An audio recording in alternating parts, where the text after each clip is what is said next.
Meghan Markle, a smart, driven and outspoken royal. Meghan, the Duchess of Sussex, is a tour de force. On her 40th birthday, she has worked her way really from the bottom all the way up. From an early age, she set about making her mark on the world and appeared in this remarkable television interview on the Nickelodeon channel. Write letters and send them to the right people, and you can really make a difference. In 2018, she shook up the British royal family by marrying the nation's favourite prince. I think she saw herself as an equal to everyone in the royal family, and I think that she made that quite apparent. But she left almost as quickly as she arrived.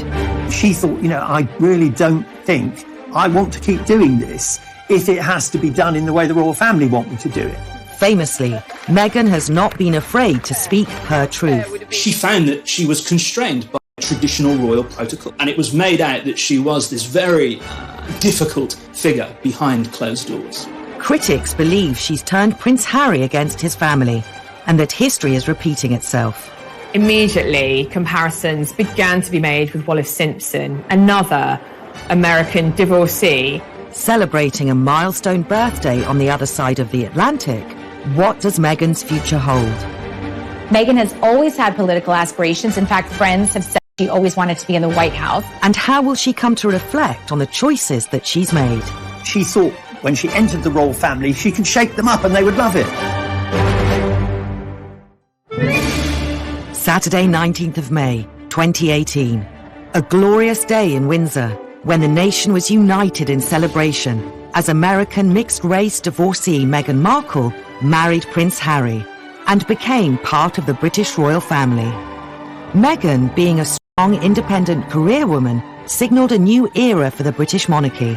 I think everybody was expecting Meghan to really change the royal family and very much modernize it. And this was incredibly exciting because people who had always looked at the royal family and thought, they don't represent me, suddenly looked at Meghan and thought, I can see myself in her. She represents me. It did feel like there was a possibility for positive change. I think that so many people were excited to see a woman of color marrying into the royal family. So I think that everyone did think it was a new day in the idea of equality. Britain has, I think, this very uncomfortable history with its empire, and I think she was going to be the face of a multiracial Commonwealth moving forward together, and that's something that they hadn't been able to do before really very well. The royal family wanted to capitalize on Meghan's outspoken, articulate nature. And Good evening. That doesn't feel like Meghan was known for championing women's rights. In 2015, she became a UN advocate. And when she appeared at their women's conference in New York, she gave a rousing speech. I am proud to be a woman and a feminist. After she joined the royal family, the palace was quick to acknowledge this, and Meghan was allowed to declare herself a proud feminist on the official royal website. The royal family were very pleased that they could present Meghan as an ardent feminist because it looked really good for the royal family. It soon backfired. The thing is, this was someone who wanted to be a feminist on her own terms. She was a maverick, and it's very difficult to be a maverick in the royal family. I think all those positive attributes that Meghan has meant that she was not willing to listen and she was not willing to learn. She wanted to do everything herself. Within just 18 months of the wedding in May 2018, Meghan's independent and outspoken nature, that was once championed by the monarchy, had seriously clashed with its protocol. And by January 2020, she had left both the royal family and the country, taking Prince Harry with her. It always was going to be a difficult transition to become a member of the royal family where you can't speak your opinion. Where once she united people by joining the royal family, Meghan's choice to quit along with Harry seemed to divide the nation. It all becomes very personal. It's all about Meghan the diva. Meghan wanting things her way or no way. Meghan completely misread what it would be like to become a member of the royal family. Her friends had said to her, do you realise what you're getting into? The press will never leave you alone. And I Because she's this very confident, dynamic, forceful woman, she thought, I can cope with it. Meghan's decision to air her grievances to Oprah Winfrey added fuel to the fire. You really are having a baby. One of her motivations for going public on Oprah was to try and force change. The Oprah interview was kind of the apotheosis of all of that, because she effectively was saying, if you're not listening to me when I talk to you privately and nothing changes, I'm going to press the nuclear button and go public. I mean, that's the sad irony of the last 4 years, is I've advocated for so long for women to use their voice, and then I was silent. Were you silent or were you silenced? Any of us imagine Camilla or Kate saying, I'm going to give you my truth. It's just a grandiose way of saying my opinion. What's very interesting to me is the reception of Meghan in the US versus the UK. The Oprah Winfrey interview had public support from people like Beyonce, and Joe Biden, the president, to say he supported it. Americans perceive Meghan Markle as a victim of racism, and Brits perceive Meghan Markle as a climber, as a narcissist, as almost a kidnapper of Prince Harry. The frank interview with Oprah revealed a number of reasons why Meghan had decided to leave the royal family with Harry. So were you thinking of harming yourself? Were you having suicidal thoughts? Yes, this was very, very clear. Wow.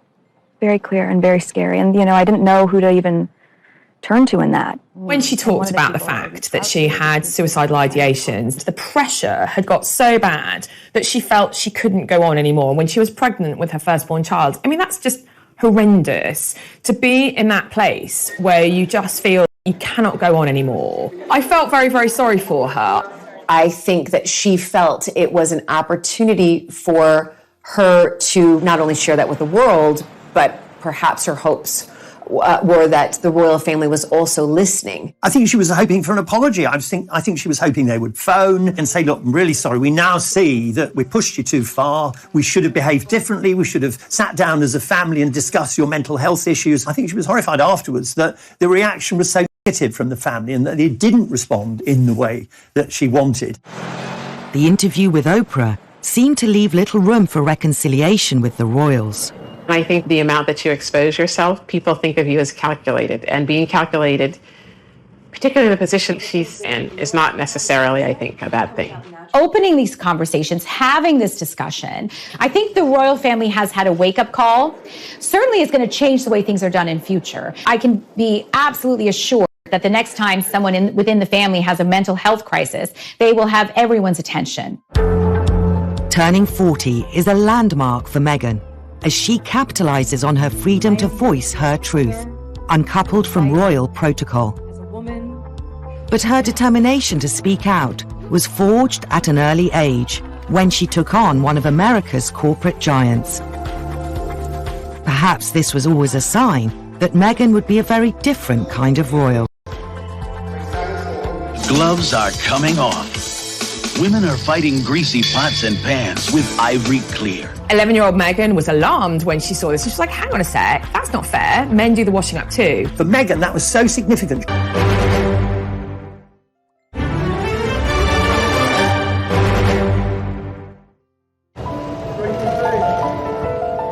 As Meghan Markle reaches her 40th birthday, her relationship with the royals has divided the nation. Perhaps it's no surprise. Her early home videos suggest that her personality as an outspoken, independent woman has been there since childhood. Even a substantial American corporation was no match for the 11-year-old Meghan Markle. Meghan had her first success in challenging sexist behaviour. There was an advert for washing up liquid, and the tagline was, "Women are fighting greasy pots and pans." The gloves are coming off. Women are fighting greasy pots and pans with Ivory Clear. 11-year-old Meghan was alarmed when she saw this. She was like, hang on a sec, that's not fair. Men do the washing up too. So she wrote to Procter & Gamble and said, this isn't fair. Can we get it changed to people? Why shouldn't it just be everybody should be using these cleaning products? Now, don't put the woman in the box that she's just, a stay-at-home housewife. She also contacted even Hillary Clinton who at the time was First Lady. And they changed it to People Are Fighting Greasy Pots and Pans. She was interviewed by Nickelodeon News and became quite the star. If you see something that you don't like or offended by on television or any other place, write letters and send them to the right people, and you can really make a difference.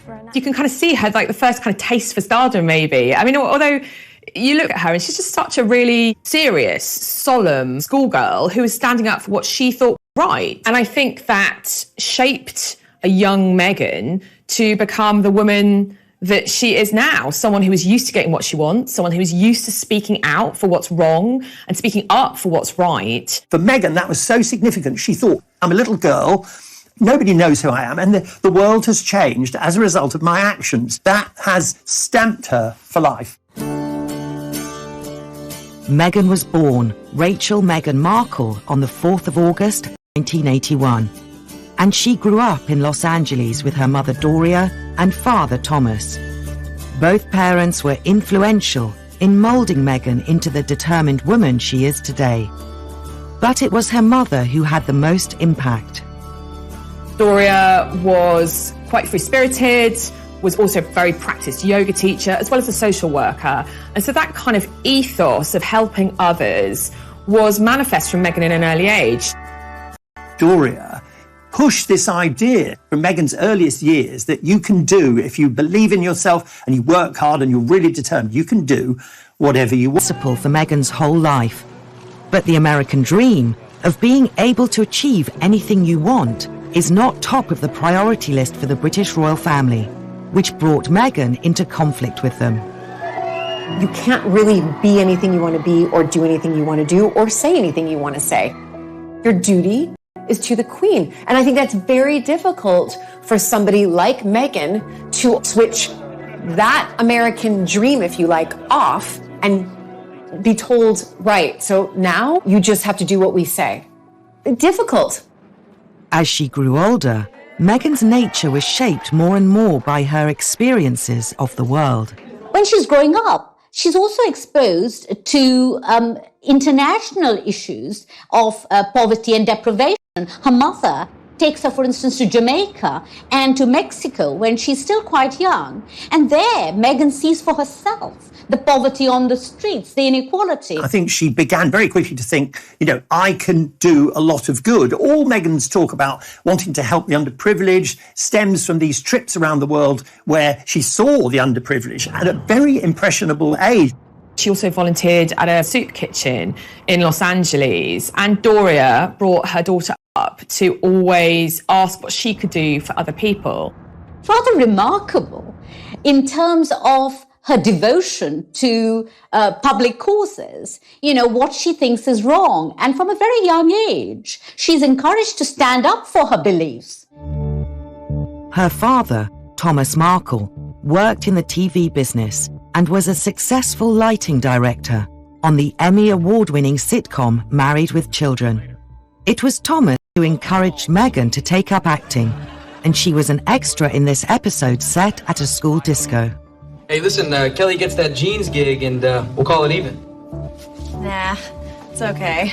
She was the apple of his eye, and they were very, very happy. Even when he and Doria separated, they kept on very good terms for the sake of Meghan. And in fact, Meghan lived with her father, Tom, for a number of her teenage years. He paid for her to go through private primary and then private secondary school. He also helped pay for her to go to university. In 2003, Meghan graduated from one of the leading universities in America, Northwestern in Chicago, with a bachelor's degree in theatre and international relations. Then she turned her attention to acting. After a series of small parts, in 2011, she landed a significant role in a glossy new law drama, Suits.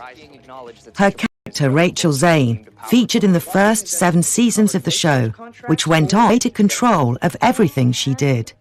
I think Meghan has always looked at every opportunity and seen how she can rise. While she was filming Suits, we know that she was very outspoken about what she was wearing on telly so that it wasn't over-sexualized. She wanted to be portrayed on TV as this strong woman character, not as a sex symbol. Her character became very popular, and she knew then that she had the power to have a voice. And at one point, she felt comfortable enough in her popularity and power to be able to say, I don't want to have any more scenes where I'm wearing just a towel. She saw that as being gratuitously sexist. She insisted that the character not be so raunchy and be more in control of her life. What's very characteristic of Meghan is to take something and to try to change it. And we know that's what she tried to do with the royal family. As well as celebrating the role of her dreams, 2011 was also the year Meghan married her first husband, Hollywood producer Trevor Engelson. With Meghan living and working in Toronto, and Trevor based in California, they soon drifted apart. By 2013, they had divorced. 3 years later, through mutual friends, Meghan met Prince Harry, and by November 2017, they were engaged. As the wedding drew closer, the British press asked more and more questions of the soon-to-be married couple, with an intensity Meghan hadn't known before. Never been part of tabloid culture. I've never been in pop culture to that degree, and lived a relatively quiet life, even though I focused so much on my job. And so that was a really stark difference out of the gate. The media started hounding Meghan's family members in America, and the bond she once had with her father would soon be broken. Thomas had fallen on hard times, and the obvious way to make some money was to give interviews about his daughter, who was now a member of the British royal family. He had been asked not to take part in any press interviews, but then he went against her wishes and did so. But it was Thomas Markle's decision to collaborate with a journalist that caused the biggest controversy. Thomas Markle fakes these photographs of him studying the history of Britain and the royal family, and it was all staged. And can you imagine, you're over here without your family, expecting them to come over for the wedding, and in the meantime, they're making money. Thomas Markle appeared on ITV's breakfast show Good Morning Britain to give a spirited defense of his reason for staging the photos. I didn't do this for money. I did this to change my image. For 1 whole year, I was presented as a hermit living and hiding out in Mexico. I was looking to change my image, and obviously that was a mistake. It went wrong. He probably didn't really understand what he was doing. He probably didn't know that much about royal protocol, and he's an American, totally different mindset. But it wasn't just her father selling stories. Meghan's half-siblings were also accused of selling out. Her half-sister Samantha took a more brash approach when she appeared on Good Morning Britain. Let's face it, we all have to survive. Money makes the world go round. So if you want to call that cashing in, that's fine. And then you see them going on one newscast after another. I mean, imagine, rather than the celebrations of, the lead up to the wedding, it was all about her family members attacking her. It's very, very difficult to have people turn on you and negative things being said about you. So I feel very sorry for her. And I think that's a very tough road to be in, because you expect your parents to be supportive of you and to be your rocks rather than to be your detractors. It was reported that Meghan felt betrayed. It's also believed that she has not spoken to her father or siblings since. Her mother Doria was the only family member to attend the wedding.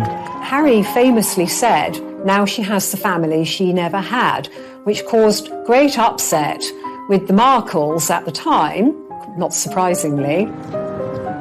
Regardless of her family troubles, after the wedding, Meghan settled into royal life. But it wasn't long before stories emerged of conflict in her new family. It's not given that just because you're sisters-in-law, you have to be singing from the same hymn sheet. The cracks began to show because they are very, very different.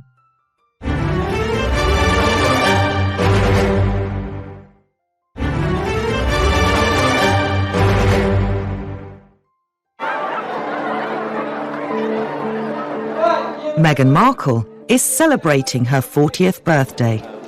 The 3 years since her wedding have seen a seismic shift in her circumstances. Back in 2018, Meghan and Prince Harry, along with her brother and sister-in-law, the Duke and Duchess of Cambridge, were thought of as the Fab Four, a forward-thinking team who would be the future of the modern monarchy. Leading the charge were Meghan and Kate Middleton, who on the surface appeared to be best of friends. Kensington Palace, of course they'd be besties. And actually, that's also what Meghan felt. She confided in a number of her friends that she hoped that Kate would help her adjust to royal life. But the cracks started to show pretty early on. Behind the scenes, Meghan was feeling a bit rebuffed. I'm not sure whether Kate ever realised. William had said to Harry before they got engaged, no need to rush this. You know, you've got all the time in the world. You don't know her that well. And I think that set the seeds. Meghan and Kate initially, they got on very well. But they are very, very different. Kate wants to do things quietly. She wants to obey the rules. She takes advice. Meghan is a much more strident character who wants to do things her way. So this caused a rift. It's not given that just because you're sisters-in-law, you have to become very close very quickly, or that you have to be singing from the same hymn sheet. In November 2018, a story emerged that claimed Meghan and Kate had fallen out during the build-up to Meghan and Harry's wedding. It concerned Princess Charlotte's bridesmaid dress. The story of Charlotte's bridesmaid dress, Meghan's wedding, is a very interesting one. We know that it was given out initially that Meghan had made Kate cry. Catherine had tried to have some influence on the bridesmaid's dress. Meghan didn't like this. Meghan made Catherine cry. Then, when we got to the point where Meghan was giving her interview to Oprah, we discovered the opposite's true, that in fact it was Kate who upset Meghan. It wasn't long before the press started to pick up on their differences. Meghan became increasingly agitated by the headlines she was getting. It was almost as if the British tabloid press was really pitting Meghan against Kate. There were quite sexist portrayals and sexist descriptions of her as well, especially in contrast with the Duchess of Cambridge, Catherine. This really came to a head at the time Meghan was pregnant with Archie, when Meghan was cradling her baby bump. It was presumed by the media that she was flaunting this bump, whereas with Catherine it had been fine. There were very definitely negative headlines about Meghan. I mean, there's a very famous comparison where Kate talked about liking avocados in her pregnancy, and they did a big, lovely piece about Kate Middleton. And then Meghan had avocados, and all of a sudden she was supporting all kinds of atrocities. The article claimed that the huge rise in popularity of the fruit and the large sums of cash farmers were now making in South America had led to extortion and kidnappings. And in turn, therefore, Meghan was contributing to this. So the same story was presented. Stop that happening is to simply ignore it. Complaining was pointless. And you make a big stink about it. All that happens is the story just runs and runs and runs. Despite the negative headlines, Meghan's passion for helping others was making headway with the public. In the early stages of her time as a British royal, it seemed that the public really warmed to her. The fact that she was doing things differently, that she lent the royal family a new edge in its relations with the greater British population. For example, we saw this after the Grenfell Tower fire, where she, alongside women that were affected by that disaster, released a cookbook to raise money for the victims of the fire. She brought a certain magic to her public appearances. Meghan's campaigning for the underprivileged, especially for girls and women in countries where girls and women are either oppressed or neglected, I think being a member of the royal family, it was a natural fit for her. I think we did have a moment where, right, okay, she's settled in. She's wearing the stockings. She's laughing with the Queen. She's putting her best foot forward, and great, the dust seems to be settling. But the criticism in the press resurfaced, with accusations of diva-like behaviour and flouting royal etiquette. Initially, it was for relatively harmless, very small things. For example, she broke protocol by walking ahead of Harry at one event. It was almost as if everything that Meghan did was magnified to the point if she opened up a car door for herself, it was like, oh my gosh, she's a real feminist. She's not following royal protocol and having somebody else open the door for her. She would have thought, well, these are just stuffy little pointless rules that the royal family have. She'd have just thought, well, why can't I open my own car door? What on earth's this thing to make a fuss about? In some ways, Meghan's wish or insistence to do things her own way highlighted how stuffy and out of touch the royal family are. She found that she was constrained by traditional royal protocol and that she couldn't do things in the way that she'd hoped to. And it was made out that she was this very difficult figure behind closed doors. So I think it was the perception around it of this American go-getter, self-sufficient feminist coming over here and doing things the way that she's always been used to. And that was perceived as aggressive. Information began to trickle out that she wasn't towing the line. The fact that she wanted to do things differently was causing problems for the royal family. She didn't want to obey the rules. And I think she came across sometimes, and this is increasingly true, striking to come into the class situation of Britain and to see how firmly entrenched it is.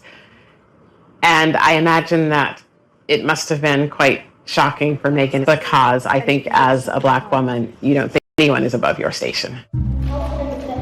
Meghan was then accused of getting involved in politics, a move frowned upon in royal circles. We see how Meghan, both in Fiji, for instance, as well as in Wellington, New Zealand, rubs shoulders with politicians like the New Zealand Prime Minister, and she talks about women's empowerment, and she talks about women's suffrage. Of course, royals traditionally never do that. I think it began to go wrong when Meghan made it clear that there was a political element to her interest. And I think that began to make people feel in the royal family that she was perhaps, just going a bit too far, because they just don't want to politicise these things, because traditionally, and quite rightly, the royal family has stayed out of the political arena. Some of the stories written about her couldn't have been further from the truth. They presented this story as a rags to riches story. Meghan, like Cinderella, had started off at this terrible place, and now she was living in a palace in London. And Meghan quite rightly complained and said, actually, Compton was about 15 miles from where she really grew up. She grew up in a middle-class suburb. And so she said that, this had racist overtones because it was suggesting that, the black gangland area of Los Angeles was where she started life. There was nothing discreet about this characterisation. And so she had to navigate what was a racialised coverage of her public image. The British tabloid media's characterisation of Meghan, the headline, Meghan straight out of Compton, was overtly racist in its description. Despite the negative press coverage throughout the winter of 2018 and early 2019, Meghan was still well thought of by the public. On the 6th of May that year, Meghan and Harry's son Archie was born. I think Archie's birth was the real turning point in terms of Meghan's popularity. Royal protocol is such that the couple would let the British press know when Meghan went into labor. That is what's always been done because it's newsworthy. And they would have an idea of when the baby was born. They would have a name and hopefully a photo call. Meghan instead went into labor. She went to the private hospital. The press was not notified of anything until the baby was actually safely delivered and they were resting at home. Past precedent has been for royal mothers to pose with their newborn babies was not to give birth there and instead went to the Portland hospital. But the public still hoped to see a photo. She wouldn't pose on the steps with their newborn child. The general public felt a bit like cheated. This was expected, and when it wasn't given, I think that's when a real uproar started as far as, well, wait a minute, we're paying for your lifestyle. All we want is a picture of your baby. What really irritated the British public was the public had just funded an enormous renovation of Frogmore Cottage for the couple. Through taxpayer money, it was like £2 million to renovate their home, and they weren't even entitled to know about the birth until it was done. Meghan said She was never asked for a photo when they left the hospital. But 2 days after giving birth, the world did finally get to meet baby Archie. I don't think they made a mistake in not giving the public what they wanted at that time, because, of course, once people got to see the baby, they were happy. And in the end, isn't that really what matters? He has the sweetest temperament. He's really calm and... He gets that from It was a very intimate, tender scene, but it wasn't what the British public expected. And in some respects, the media really emphasised that Harry and Meghan aren't playing ball, that they're not doing things as expected. It was another example of Meghan choosing to follow her own path instead of royal tradition. Meghan enjoyed a respite from criticism in September 2019 when she took Archie on the royal tour of South Africa. Meghan and Harry have a remarkably successful visit with Archie to South Africa. And of course, they famously meet Archbishop Desmond Tutu on that visit. And on many occasions, Meghan, is allowed to do her own thing, to go and meet women in the townships and talk about violence against women. It did produce far more positive press coverage. We were able to see Meghan, as it were, at her best. Meghan stood on a tree stump and gave really quite a powerful speech. I am here with you as a mother, as a wife, as a woman of color, and as your sister. Here she was saying, yes, I might have married into the most famous and wealthy family in the world, but I'm still one of you. She wasn't being too political, but she was using her own experience to say, I want to be your figurehead and I want to be here to help. Behind the scenes, Meghan seemed to be unhappy. The signs of strain were first visible during an interview she gave midway through the tour. She was obviously quite... Thank you for asking, because not many people have asked if I'm okay. But it's a very real thing to be going through behind the scenes. The pressure you're under is pretty obvious. Can you continue with it? It's not enough to just survive something, right? Like, that's not the point of life. You've got to thrive. You've got to feel happy. And I think... Which takes everyone really by surprise, because we all think that she is happy, that she is thriving, that she is doing what she wants to do. It was such a direct criticism of the royal family. She was effectively saying, look, I have problems and nobody in the royal family cares. That was a real turning point for everyone, to hear them say something like that, not just in whispers, not just as often is done through palace leaks. It was quite brave. It had quite a backlash. Here, Harry and Meghan were in one of the most impoverished continents on the earth, and they had visited some of the townships where some of the most dispossessed and poverty-stricken people lived. And Meghan was complaining that people hadn't asked her if she was okay. When people are feeling very unhappy, it does rather take over your every waking thought. So it might be that, she just felt she had to get it out. There were some who say that Meghan actually ruined the tour. They certainly ruined the goodwill from the tour by making it about themselves. This latest batch of negativity was the last straw, and Meghan was about to make a decision that would shock the nation.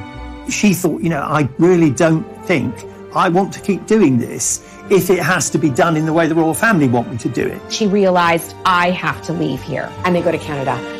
And that was the beginning of the end.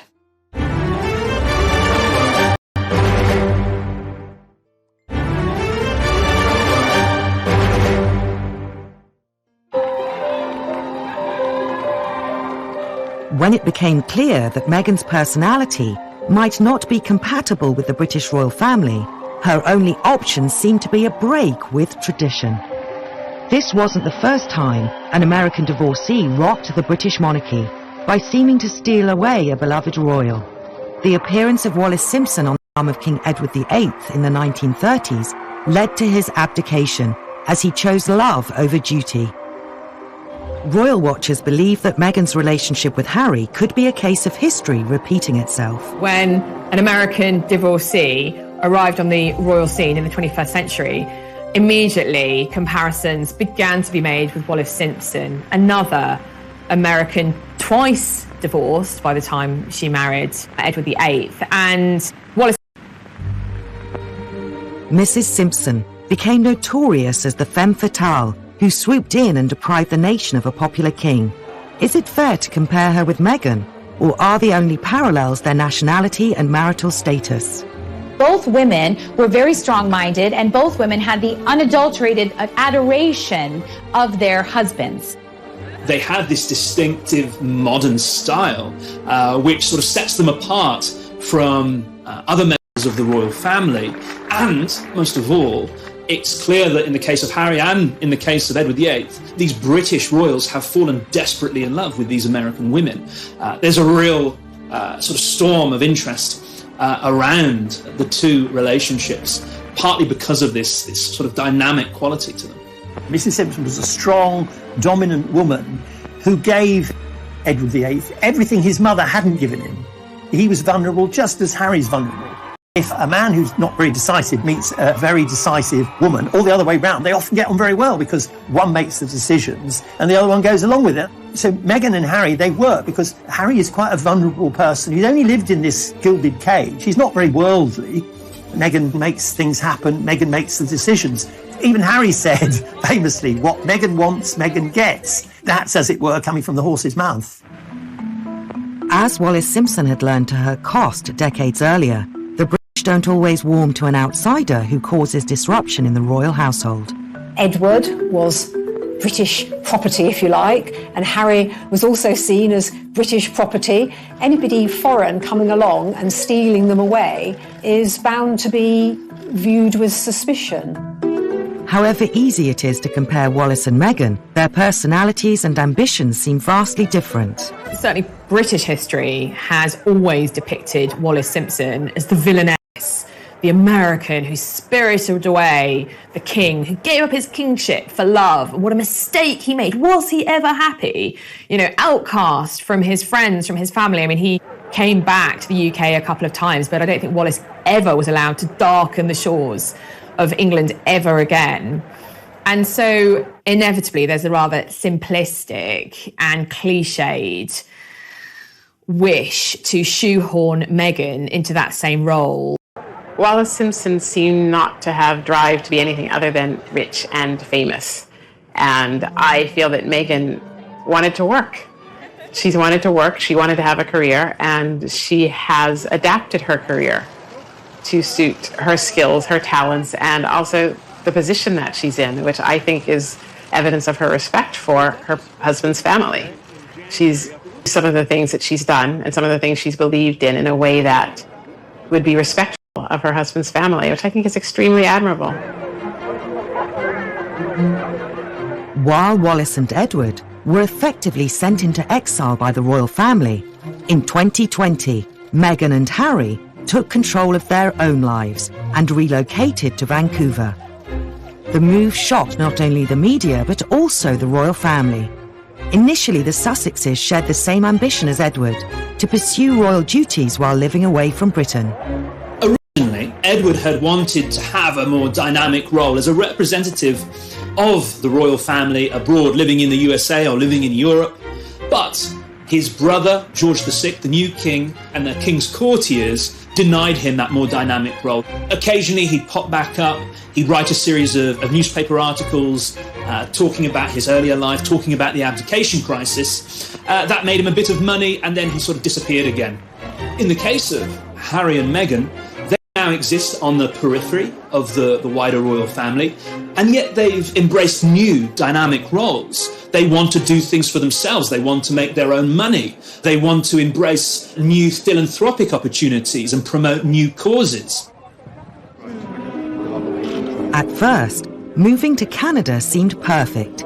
It was familiar to Meghan from her years filming Suits, and as part of the Commonwealth, it was an ideal place to represent the royal family.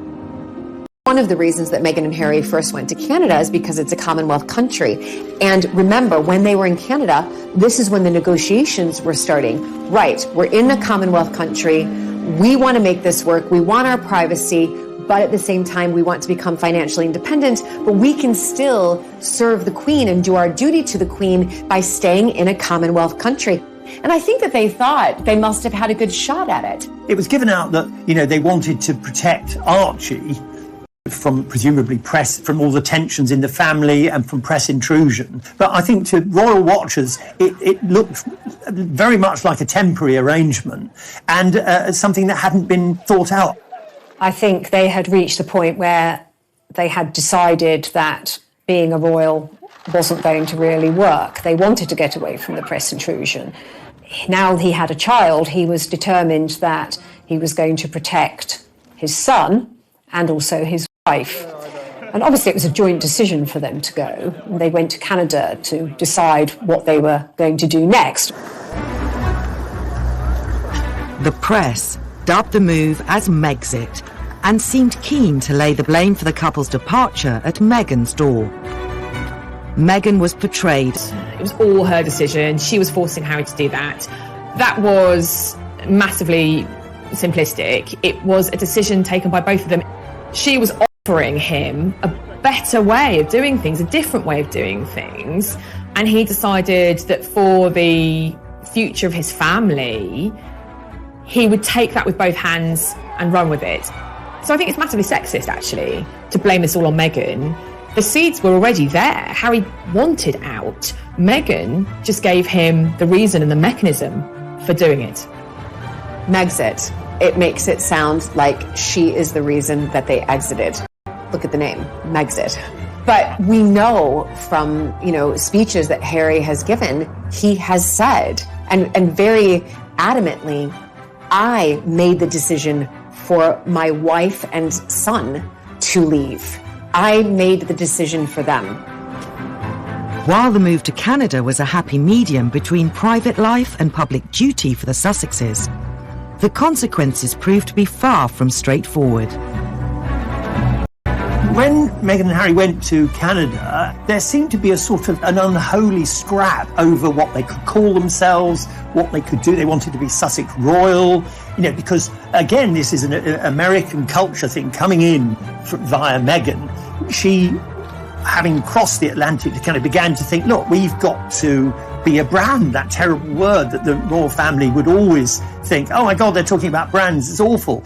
So they wanted to be Sussex Royal. Then told they couldn't be Sussex Royal, they couldn't use that, and they couldn't be HRHs. It was the royal family again saying to them, because clearly Meghan and Harry hadn't checked, you can't just carry on with the titles that you had when you were working members of the royal family. Any form of commercial venture risked bringing the monarchy into disrepute if it didn't fit with, if you like, the monarchy's remit of public operations back in Britain.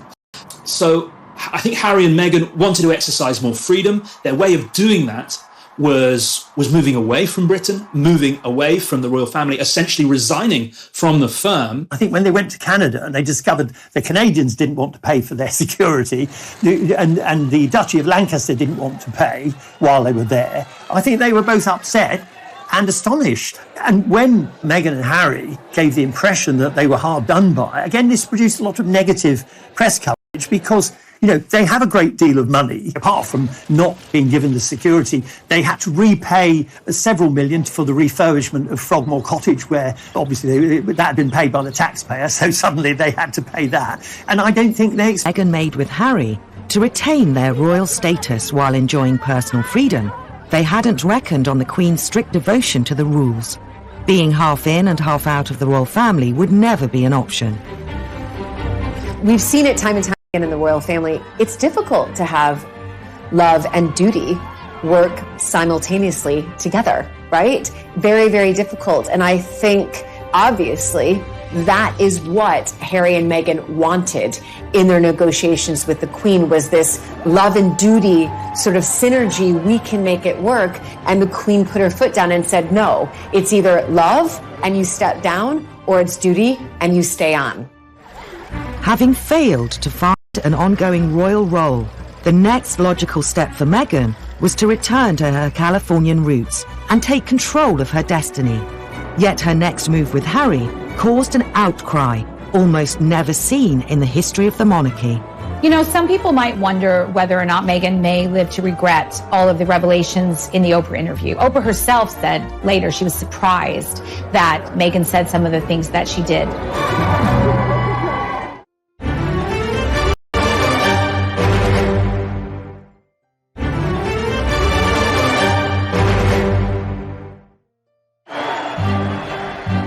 After a few short, turbulent months in Canada, it was time for the Sussexes to regroup and start again. Returning to the UK was impossible. The obvious location to settle was California, the place Meghan knows best, free from the shackles of duty. Here she could use all her contacts and media know-how to turn the Sussexes from exiled royals into a successful and profitable brand. America welcomed the Sussexes with open arms.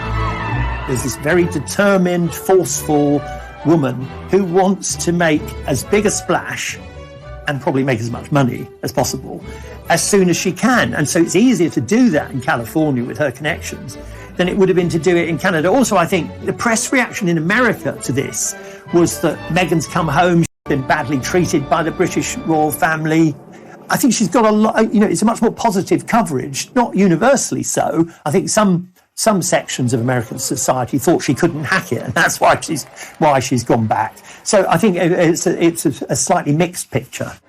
Many people who, in particular in America, who are royalists, they would have always wanted, especially one of Princess Diana's sons, to actually live there. So this isn't just any royal. This is Princess Diana's son. She was on the cover of People magazine 57 times, right? The most out of any other person in the world. So his American wife, his half American, half British son, in one sense was just like too good to be true. No time was wasted in striking new deals and branching out into previously forbidden territory. But they now faced competition from the myriad of Hollywood A-listers with causes to promote.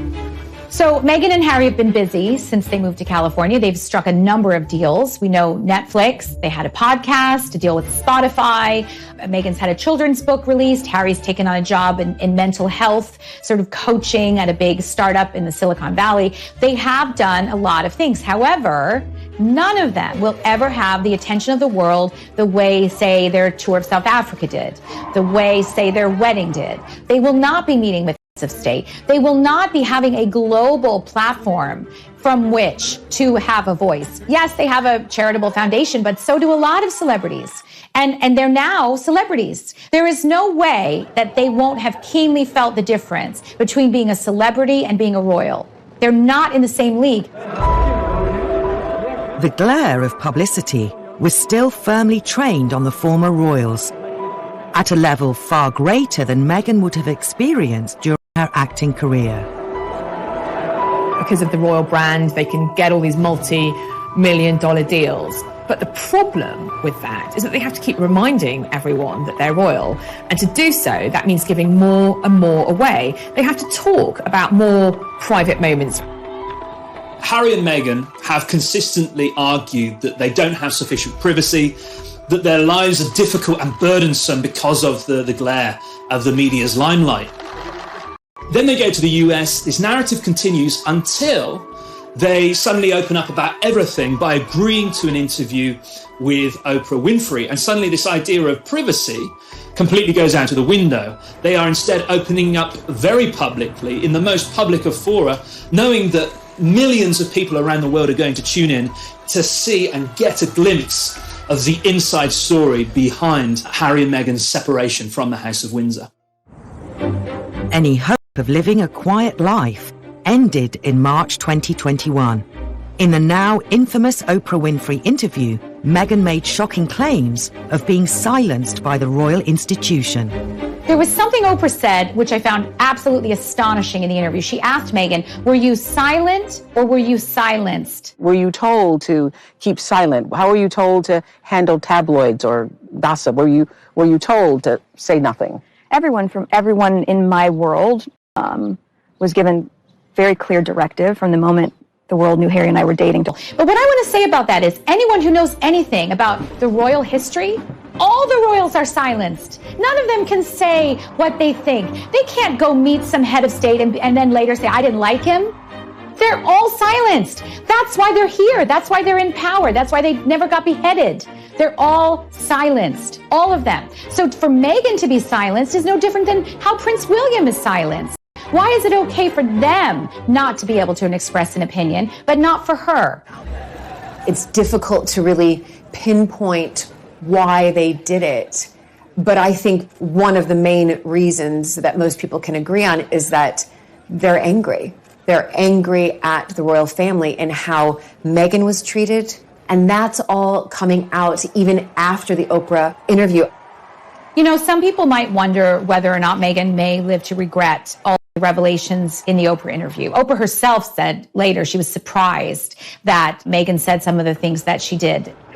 I think the problem for Meghan is she was angry, she's upset. I think she thought when she entered the royal family, she could shake them up and they would love it. They would do things Meghan's way.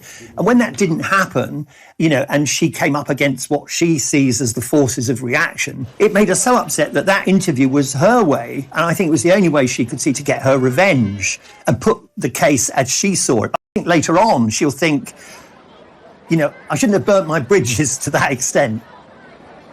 I mean, don't forget, the only member of family that she really sees is her mother, Doria. She doesn't see any of her father's family. And Archie and Lilibet, grow up without seeing any of their cousins. I think perhaps she may regret being quite so public with that Oprah interview because that is there for posterity. That is there forever. Despite the damage caused to their family ties, there are glimmers of hope for a reconciliation. If in 10 years' time, we have a change of regime, we've got King Charles, the relationship between Meghan and Charles was once so good. I mean, Charles adored her. They had a lot in common, art, music. She used to go around to Clarence's house to have effectively history lessons with Charles on the history of the royal family. Both Meghan and Charles really enjoyed that. Charles is a real passionate historian. Meghan thirsts for knowledge. They had a really good relationship. Now that relationship's pretty much in tatters. Meghan seems intent on making the best use of her unique situation to raise her young family and ensure that her business ventures are successful. Had they remained members of the royal family, that would have been fine. They would have carried on doing all their good works. But now they've got that extra, their reputation has an extra spin. They want to be, and I think the aura around that will carry them a long way in all their financial dealings, their commercial deals. That will work. There's sort of the renegade royals, you know, that actually counts for a lot. Hitting 40, Meghan seems to have achieved many of her goals. A platform on the world stage, marriage and 2 children, and a comfortable home. But will that be enough? She doesn't want to go and be Mrs. Mountbatten Windsor, raising her chickens and growing her own organic veg. She wants to be a superstar. She wants to be this change maker. She wants to be this disruptor.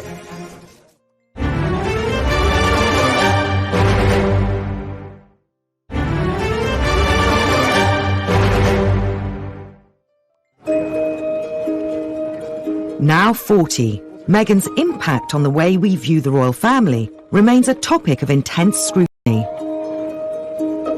Recent royal events mean there could be opportunities to reconcile the Sussexes with the Windsors. Since the death of Prince Philip, there has been a lot of media speculation, as we might have expected, about whether there could be some form of reconciliation between the Sussexes on the one hand and the rest of the family. And we kind of got a flavour of that when Harry travelled back to Britain for his grandfather's funeral. And we saw something very similar with the recent birth of Harry and Meghan's second child, Lilibet. Whether that happy family event might be the opportunity, might provide the window for some form of reconciliation. As yet, the jury is out. Meghan's royal in-laws aren't the only people with whom relations are strained. Given the emphasis that Meghan and Harry have always placed on the importance of a loving family structure, I think it's really unfortunate that Meghan's own relationships, particularly with her father and his side of the family, seem to have really broken down. But there is some hope now that she is back home, as it were, in California, and he's not too far away physically, that after the pandemic, maybe the two can meet and try and make their relationship work. If not for themselves, then certainly for both Lilibet and Archie.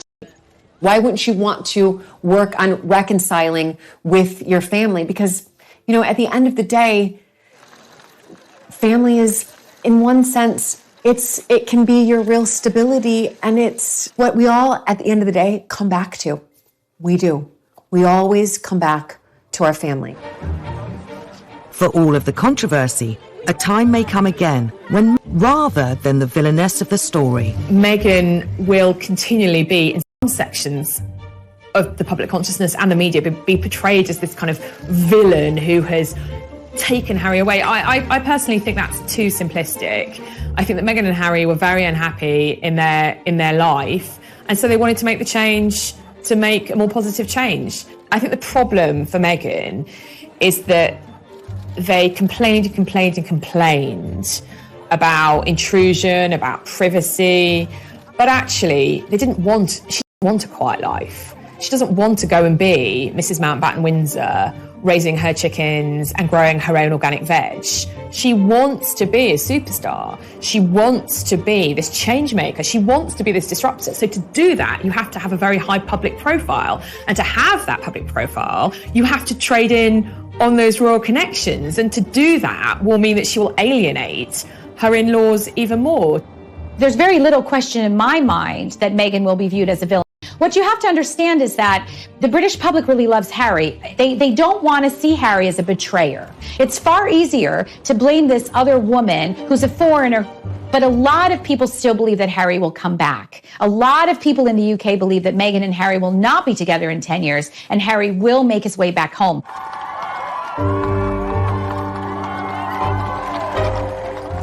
It seems clear that Meghan has shown Harry a way to achieve an independence he could never have as part of the royal family, even if he risks the same fate as Edward VIII. Meghan has given Harry the sort of freedom he probably never imagined that he would be able to enjoy. But I think when the novelty wears off and he realises that, as his great-great-uncle Edward VIII realised, that he will be a lost soul. He does have a sort of nominal role in America, a nominal job, but it's very difficult to lead an ordinary life when you're Prince Harry.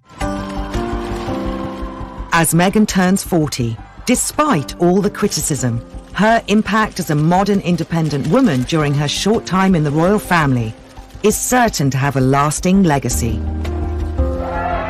She's a strong woman who has made her own career. She's self-made, and she always had a philanthropic bent and an activist bent, and I think that's always admirable. She's a deeply impressive woman. When I met her, I really liked her. She is funny, smart, witty, incredibly glamorous, self-effacing, kind. She is all of those things. And she is, in some ways, a great role model for young women, and as a career way that anyone ever thought.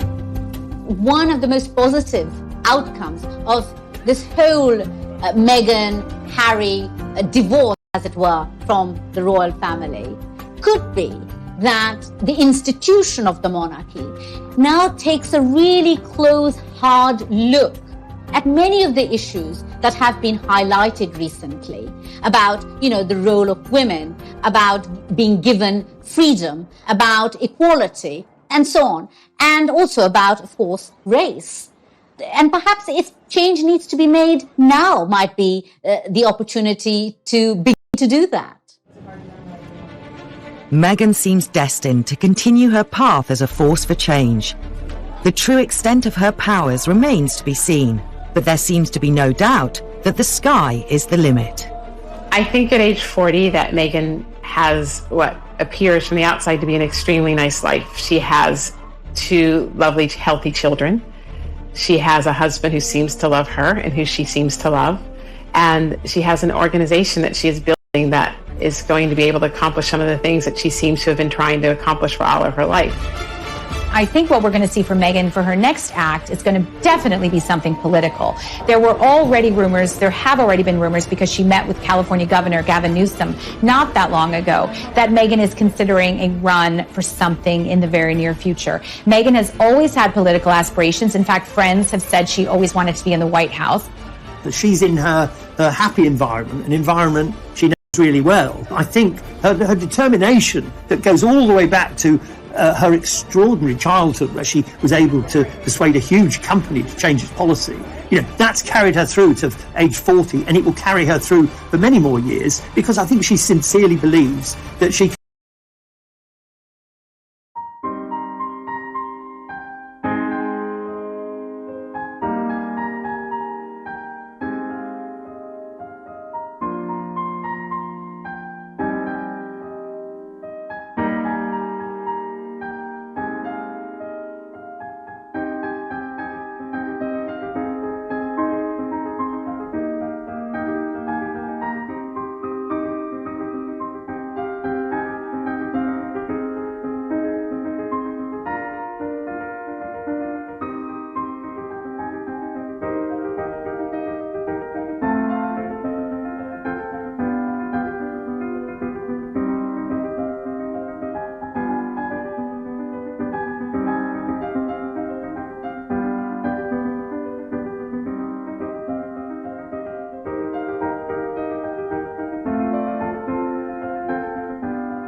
Meghan Markle, a smart, driven and outspoken royal. Meghan, the Duchess of Sussex, is a tour de force. On her 40th birthday, she has worked her way really from the bottom all the way up. From an early age, she set about making her mark on the world and appeared in this remarkable television interview on the Nickelodeon channel. Write letters and send them to the right people, and you can really make a difference. In 2018, she shook up the British royal family by marrying the nation's favourite prince. I think she saw herself as an equal to everyone in the royal family, and I think that she made that quite apparent. But she left almost as quickly as she arrived. She thought, I really don't think I want to keep doing this if it has to be done in the way the royal family want me to do it. Famously, Meghan has not been afraid to speak her truth. She found that she was constrained by traditional royal protocol.